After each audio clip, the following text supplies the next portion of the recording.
Hey guys, Virginia. This is Eve. We're here at Prana Vibe going over the Mysore basics.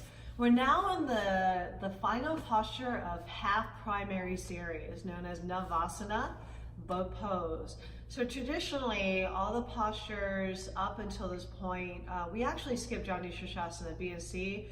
Those are more challenging to instruct over video, and I highly recommend a teacher that is seasoned in the Ashtanga method to help you guide through those poses.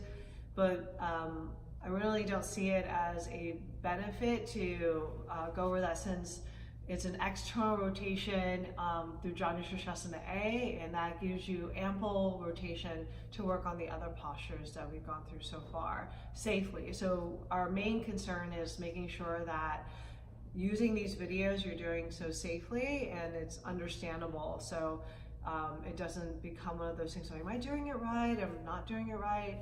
Always go with like a live instruction if you can. This is definitely a supplement. Cool. So we're going to go over the last pose of half primary, navasana boat pose. Okay, so Eve will have these blocks on standby. There's a transition or like a strength move in between the postures called Lolasana, and it's a lift, and it's great core strengthening and stability. So we'll just have those on standby. So she'll bring her arms up and legs up, maybe scoot forward a little bit, yeah. Good. So legs up to about shin parallel to the ground, right there, good. So this might be where you start with a little bit of support with the hand behind the knees, just a little bit, right? You don't want to like death grip it there. If you're feeling pretty good, then the arms reach straight out, palms facing each other. Good. She's sitting nice and upright through the spine. She's not collapsing or rounding into her lower back. Then after 5 breaths, she'll set her hands on the blocks. The blocks are in front of her hips, by the way. She's gonna cross the ankles, cross the knee, or pull the knees in tight.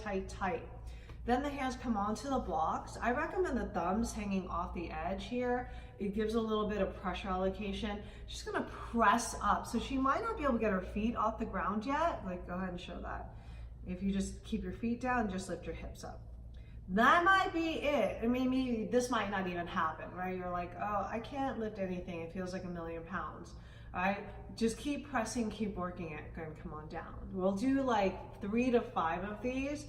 If you're really working to train your core, start with the 3, work up to 5, and then we can kind of custom and tailor it from there. Let's do it one more time, and we'll show the other ankle. We recommend crossing, switching sides. So we'll take 5 breaths in Navasana, boat pose, and then our arms reach out. She's feeling pretty stable.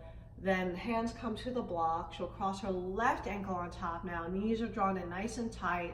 Hands to the block, press and lift as much as possible. So yes, the goal is to keep the feet off the ground. Cool, and come on down. Awesome. This is a different vantage point of Navasana. She'll come into boat pose from here. Good. And then after 5 breaths, her hands come to the block. So notice where the block position is, right? It's in front of her hips. As she presses and lifts, notice her hips go back, not straight up, but back, right? So that's how she's going to pull herself under. So let's do that one more time. Breathing, keeping her chest nice and upright. There's no tension in the neck or shoulders. Other ankle crosses, hands to the blocks. We'll press and lift. Good.